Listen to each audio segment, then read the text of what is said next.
मैंने लिखा यहाँ पे गर्भ निरोधक, गर्भ निरोधन। दूसरी बात क्या लिखा मैंने, गर्भ निरोधक। तीसरी बात मैंने क्या लिखा, गर्भाशय। ये तीनों क्वेश्चन का मतलब होता है एक चीज। फिर आगे लिखा हुआ है विभिन्न विधियां कौन कौन सी है, इसका अनेक विधियां है।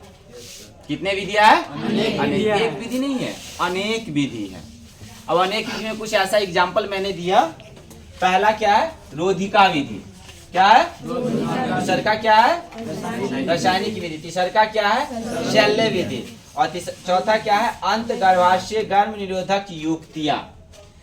लेकिन इसको सब अलग अलग प्रकार के, जिसको जो अच्छा लगता है वैसा कार्य करता है। पहला विधि मैंने क्या लिखा, निरोधिका है ना, रोधिका विधि। मैंने क्या लिखा, रोधिका विधि। इस विधि में पहला जो मैंने लिखा रोधिका विधि, इस विधि में भौतिक युक्तियों को अपनाया जाता है।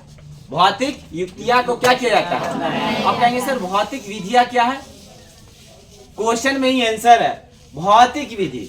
भौतिक विधि यानी मानवों के द्वारा बनाया गया विधि। भौतिक विधि तो उसमें क्या है, जैसे कॉन्डम, डायफ्राम और कैप। इसको क्या कहा जाता है, कैप और कैप। इसको कैप भी कहा जाता है और कैप भी कहा जाता है। ETC ऐसा और भी एक दो है, मैंने लिख दिया लास्ट में क्या सी, ETC। पहले मैंने लिखा कॉन्डम, डायफ्राम और कैप। यह युक्तियां शुक्राणु एवं अंडाणु के बीच रोधिका का काम करता है। शुक्राणु और अंडाणु को दोनों को एक्साइट कर देता है, दोनों को बीच आने देता नहीं है। ये ने रोधिका काम करता है, यानी एक साथ रहने देता नहीं। तो कॉन्डम ये पुरुष के लिए उपयोग में लाया जाता है, और डायफ्राम और कैप जो है महिलाओं के लिए है। किसके लिए है, महिलाओं के लिए। तो यह तीन जो है, तीन चार ऐसे दवाइयां कौन सा विधि है, भौतिक। मैंने क्या लिखा है यहाँ पे, भौतिक। ये तीन चार विधि है, कौन सा है, भौतिक। यानी मानवों के द्वारा बनाया गया है। ये एक मेडिसिन दवा है जो हर एक जनरल स्टोर या किसी भी मेडिकल स्टोर में ये मिल जाते हैं। तो इसमें एक पुरुषों के लिए है, दूसरा क्या है, महिलाओं के लिए। कौन विधि में, रोधिका विधि। कौन विधि में, रोधिका विधि। तो ये जो काम क्या करती है, शुक्राणु और क्या चीज, अंडाणु के बीच क्या करती है, रोधिका काम करती है। यानी दोनों को एक्साइट कर देता है, आपस में मिलने देता नहीं है। अब तीसरा का आता है क्या, रासायनिक विधि, यही ना। दूसरा क्या आता है, रासायनिक विधि। और रासायनिक विधि में देखो, स्त्रियां चाहे स्त्रियों द्वारा गर्भपात यानी गर्भपात को रोकने के लिए दवा का प्रयोग किया जाता है, स्त्रियों के द्वारा। ये जो रासायनिक विधि है ना, ये रासायनिक विधि है जो स्त्रियों के लिए। किसके लिए, स्त्रियों के लिए। जैसे सहेली, मालाडी, अनवांटेड 72। एक इसमें और जेडनल आता है, गर्भ निरोधक गोली। डायरेक्ट आप मेडिकल स्टोर में भी उसको मिलता है। तो यह स्त्रियों के लिए जो मुख के द्वारा खाया जाता है। ऐसे आंतरिक विधियों के द्वारा भी इसका दवाई को सेपरेट किया जाता है। तो यह स्त्री जब भी आपस संबंध रखने के बाद अगर गर्भपात नहीं रखना चाहते हैं तो 72 या 24 घंटा के अंदर गर्भ निरोधक गोली लेते हैं, तो उन्हें गर्भपात करने की आवश्यकता होती नहीं है। बट निजी डॉक्टर की सलाह से ऐसे नहीं। इस बीच कुछ भी हादसा हो सकता है, जब भी तो निजी डॉक्टर के सलाह से, ऐसे नहीं। तो स्त्रियों के द्वारा कौन कौन सा दवा का सेवन किया जाता है, सहेली, उसके बाद क्या है, मालाडी, उसके बाद क्या है, अनवांटेड 72। यह अनवांटेड 72 है। 72 का मतलब समझ रहे हैं, 72 घंटा के बाद। 72 घंटा के बाद। यह बहुत खतरनाक मेडिसिन है। यह मेडिसिन लेने के बाद कुछ भी हो सकता है, बट डॉक्टर की निजी सलाह से ऐसे इसका उपयोग किया जाता नहीं है। तो रासायनिक विधि में जो भी मेडिसिन है यह किसके लिए है, महिलाओं के लिए। रासायनिक विधि में जो भी मेडिसिन है किसके लिए है, महिलाओं के लिए। कोई दिक्कत। अब आता है शल्य विधि। इस विधि में आपको पता चल ही गया होगा कि शल्य विधि क्या है। शल्य विधि का मतलब ऑपरेशन।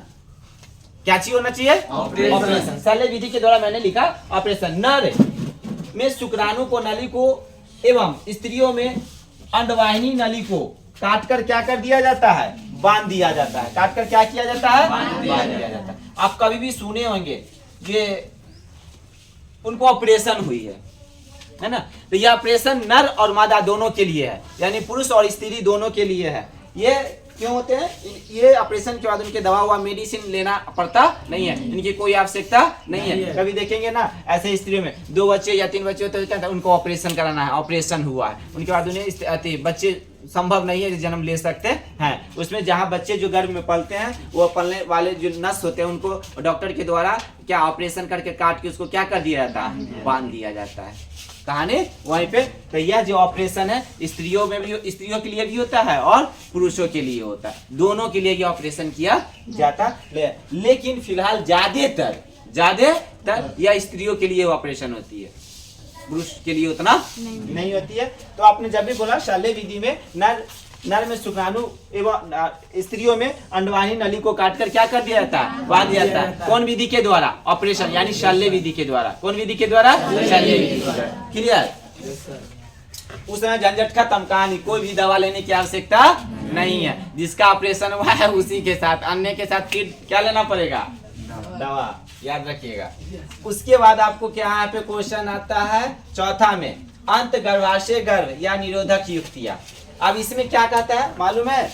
इस क्रिया को संक्षेप में IUCD कहते हैं। क्या कहते हैं? IUCD। अब कहेंगे सर ये है क्या?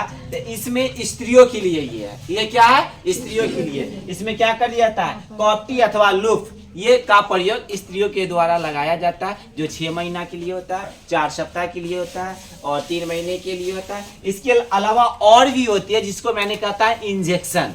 क्या होता है? इंजेक्शन। एक बच्चे के बाद अगर देखना, अगर 2-3 साल या 4 साल या 2 साल के डिस्टेंस में अगर बच्चे लेना चाहते हैं तो उन्हें क्या इंजेक्शन ले लेते हैं। तो कभी कभी ये क्या होता है, जो अगले को बताते नहीं है और अपने मन से डॉक्टर या ऐसे सलाह के द्वारा वो इंजेक्शन ले लेते हैं, तो वो आप उनको क्या कहते हैं, माने किसी शरीर पर या ऐसा असर पड़ जाता है, यानी दिक्कत हो जाती है। तो ये सब जब भी अगर लेना चाहिए तो किसके सलाह से? डॉक्टर के सलाह से। यही होना चाहिए, ऐसे लेना नहीं चाहिए। तो ये जो आपको है अंत गर्भाशय गर्भ निरोधक युक्तियां, इस क्रिया में संक्षेप में इसको क्या कहते हैं? IUCD कहते हैं। इसमें कॉपर्टी अथवा लूप नामक युक्तियां अपनाई जाती है। किसके द्वारा? महिलाओं के द्वारा। किसके द्वारा? महिलाओं के द्वारा। आप तो पूरा समझ गए। अब मैंने 1 मिनट से भी कम में पूरा क्वेश्चन हम पूछेंगे A to Z, आप एकदम फेस टू फेस सही बोलेंगे। तो मैंने क्या लिखा? गर्भ निरोधक। क्या लिखा? दूसरा क्या लिखा? गर्भ निरोधक। तीसरा मैंने क्या लिखा? गर्भाशय।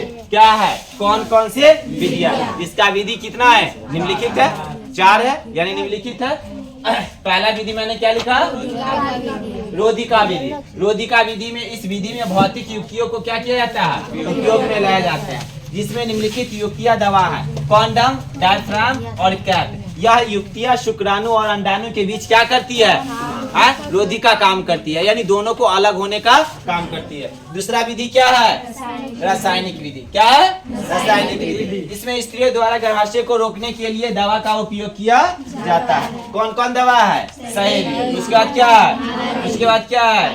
और उसके बाद मैंने बोला शाल्य विधि। शाल्य विधि में क्या किया जाता है? ऑपरेशन। शाल्य विधि में क्या किया जाता है? ऑपरेशन। तो ये ऑपरेशन पुरुष के लिए भी है और ये ऑपरेशन किसके लिए है? महिलाओं के लिए। इसमें लूप के नली को क्या कर दिया जाता है? काटकर बांध दिया जाता है। क्या दिया जाता है? बांध दिया जाता है। उसके बाद क्या है? अंत गर्भाशय या निरोधक विधि। इस विधि में संक्षेप में क्या कहते हैं? IUCD कहते हैं। इसमें कॉपर्टी अथवा लूप का प्रयोग होता है। किसके द्वारा? महिलाओं के द्वारा।